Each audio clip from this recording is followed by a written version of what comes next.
निरंजन अलख निरंजन ओम अलख निरंजन। मच्छिंद्र तुझ्यासाठी माता पिताही झाला, बंधू सखाही झाला। खरं तर तुझ्यासाठी तो सर्वस्व झाला, म्हणून तुझ्या डोळ्यात त्याच्यासाठी अश्रू आहेत। माझ्यासाठी केवळ ते गुरु नाही, देव देखील आहेत।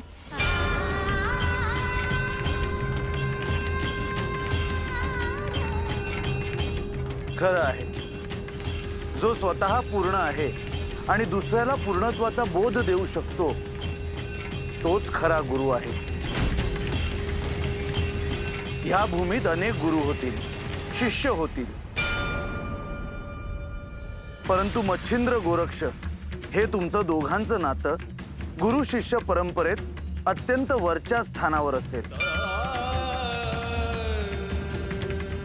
आणि अनंत काळासाठी लोक तुमचं नातं स्मरण करतील। असा गुरु आणि असा शिष्य घडणे नाही।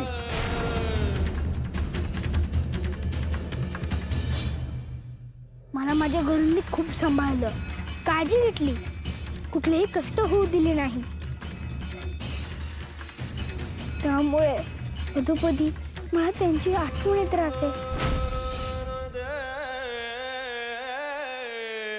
गोरक्ष, गुरु विषयीचा परमभाव तुझ्यामध्ये असाच निरंतर राहो आणि एक ध्यानात असू दे की गुरु म्हणजे कोणी व्यक्ती नाही, तर एक विचार आहे।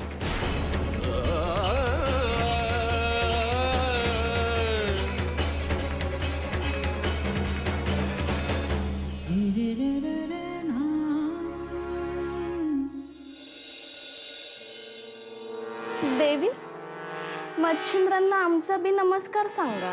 सगळ्यांचंच अभिवादन स्वीकारत ते पुढे चालले आहेत। तुमच्याशी बोलायला मिळत नाही आजकाल।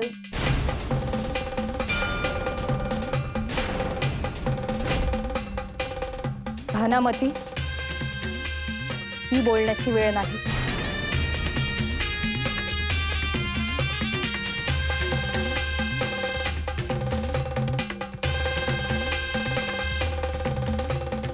सांगा तरी तसं, कधी यायचं आम्ही ते? तेव्हा येतो की आम्ही राजवाड्यावर? मी तुझ्याबद्दल खूप ऐकून आहे, याआधीही आपली भेट झाली आहे। उत्सव पार पडला की भेटूयात आपण। पण आत्ताच बोलायचं आहे।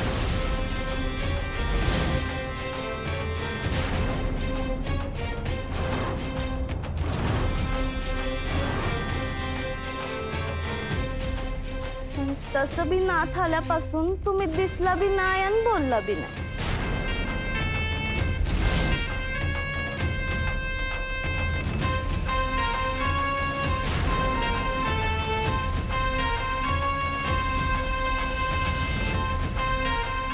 भानामती,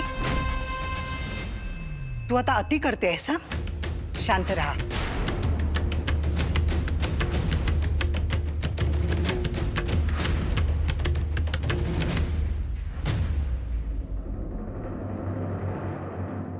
मैनावती, तिचं काय म्हणणं आहे ते ऐकून घेऊयात ना।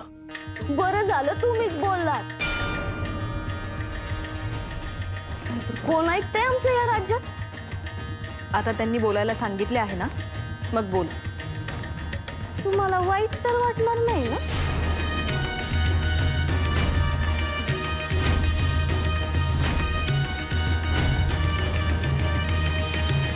भानामती, मर्यादा सांभाळून बोल।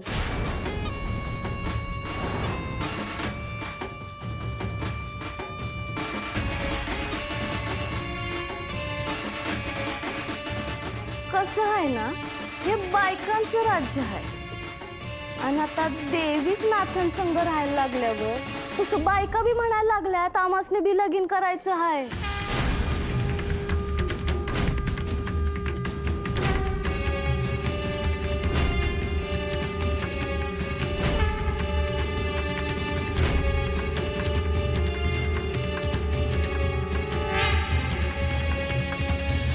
भानामती,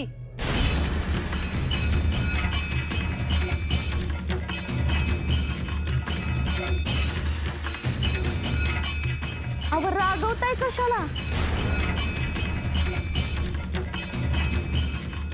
महाराज, चुकलं का माझं काही?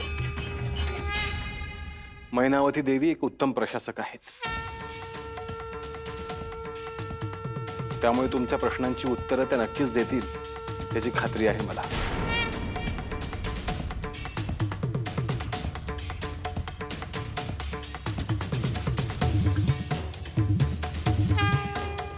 तुझा प्रश्न घेऊन राजवाड्यात ये, तुला न्याय मिळेल. रोहिणी, राजसभेत येताना हिला कुठलीही अडचण होता कामा नये.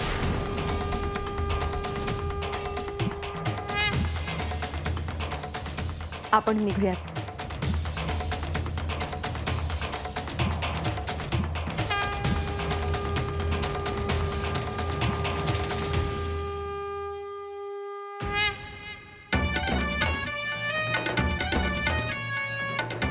तर राज्यसभेत बघा मी काय करते ते.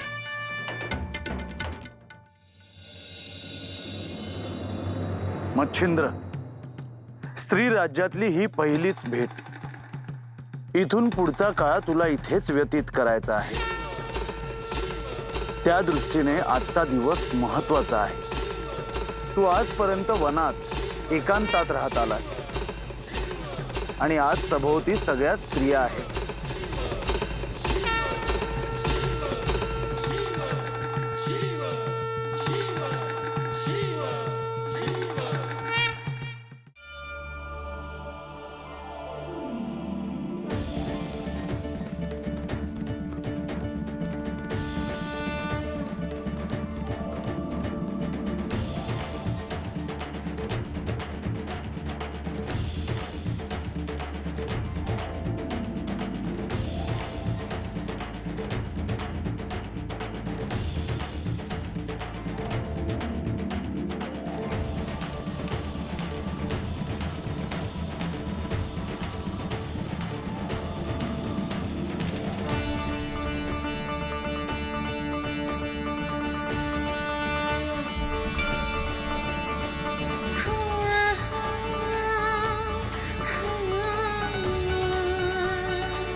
भानामती, कमाल आहे बाई तुझी. कशी उतरवली त्या मैनावतीची. तुला भ्या नाही वाटलं का? त्यात काय भ्यायचं? जे हाय ते हाय. त्या मैनावतीची एक बाई मोर आली नाही.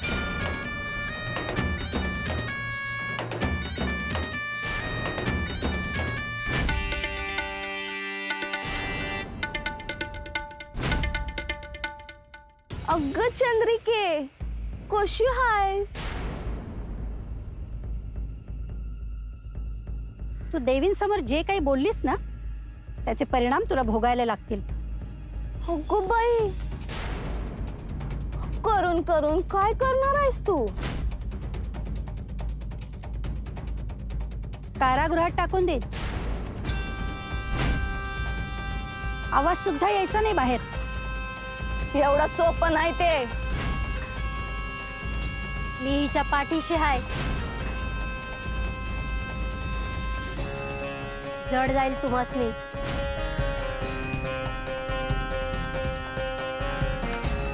असं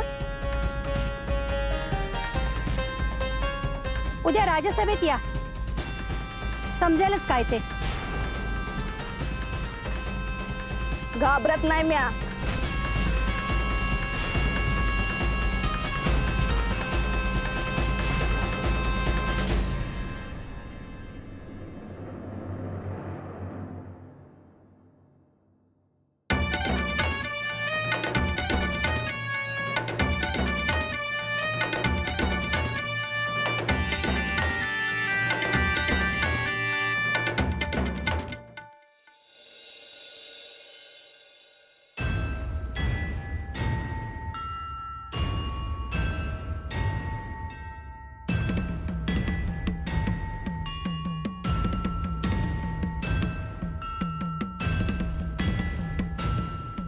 अजून उत्सव संपलेला नाही.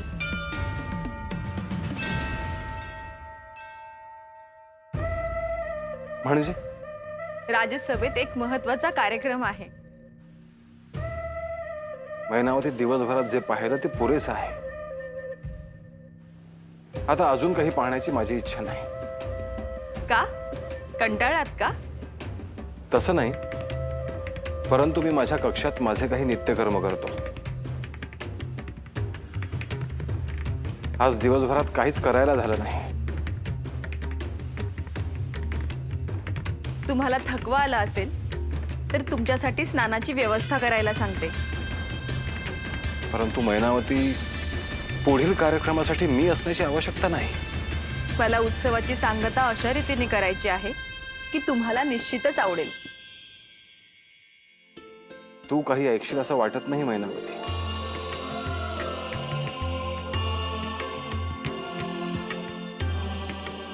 तू संदेश पाठव, तसा येतो मी.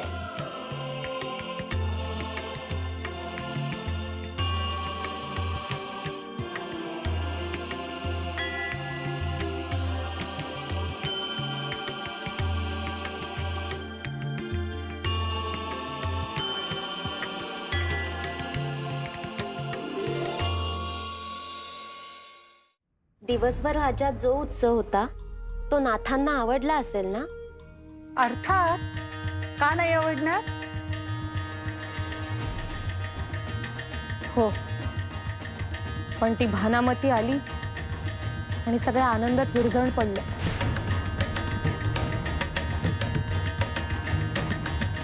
हे बघ, हे चालायचंच.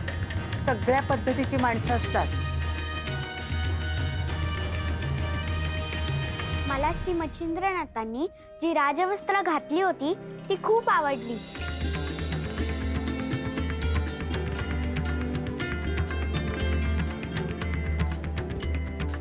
हो ना, आणि राज्यातल्या सगळ्या बायका नुसत्या नाथांकडेच बघत होत्या.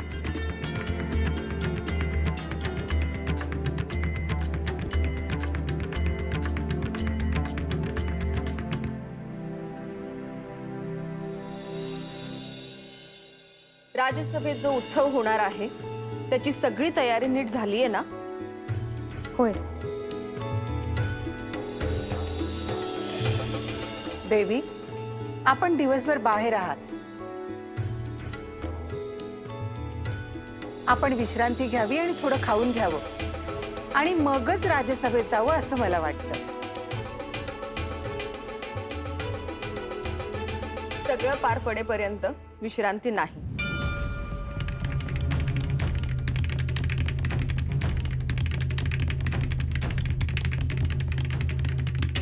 चंद्रिका कुठे आहे?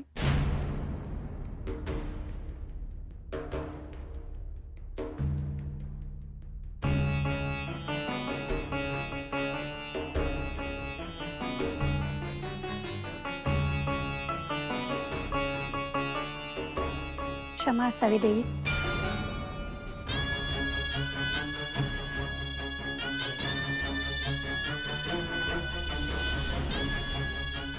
चंद्रिका,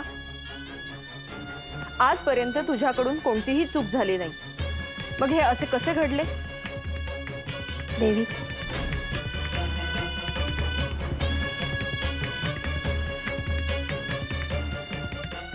उत्सवाच्या वेळी कोणताही अनुचित प्रकार घडणार नाही याची सर्व काळजी घेतली होती.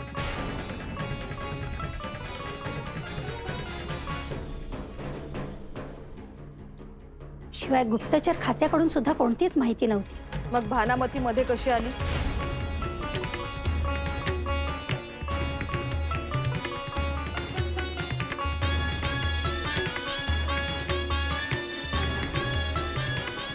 ते लक्षातच आलं नाही देवी. शंका होती तर तिला 2 दिवस कारागृहात ठेवायचे होते.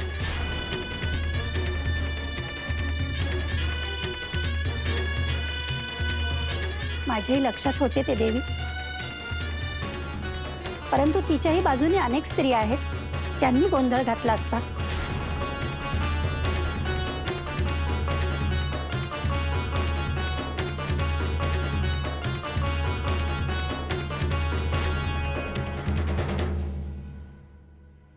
श्रीनाथ काय विचार करत असतील?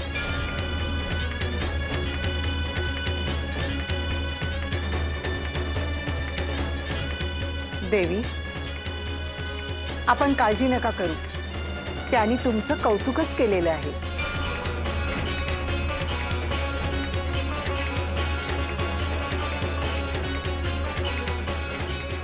आता त्या भानामतीला कारागृहात ठेवताही येणार नाही. राजसभेत तिचा प्रश्न घ्यावाच लागेल.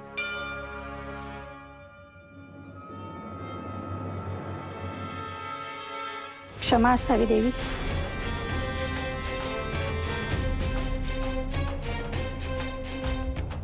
उत्सवाची सांगता कशी नीट पार पडतेय ते पहा.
काय झाले? आपण थांबलात का?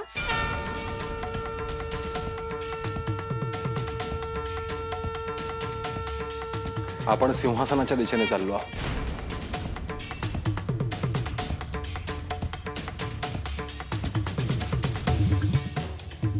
अर्थात.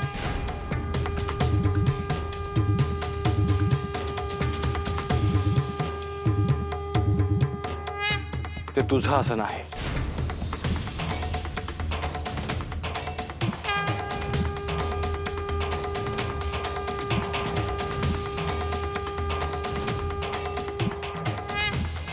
यावर आपण बोलू नंतर.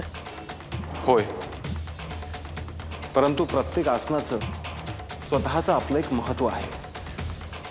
माझी इच्छा आहे तुम्ही माझ्या सोबत या सिंहासनावर बसावे. ते मला शक्य नाही.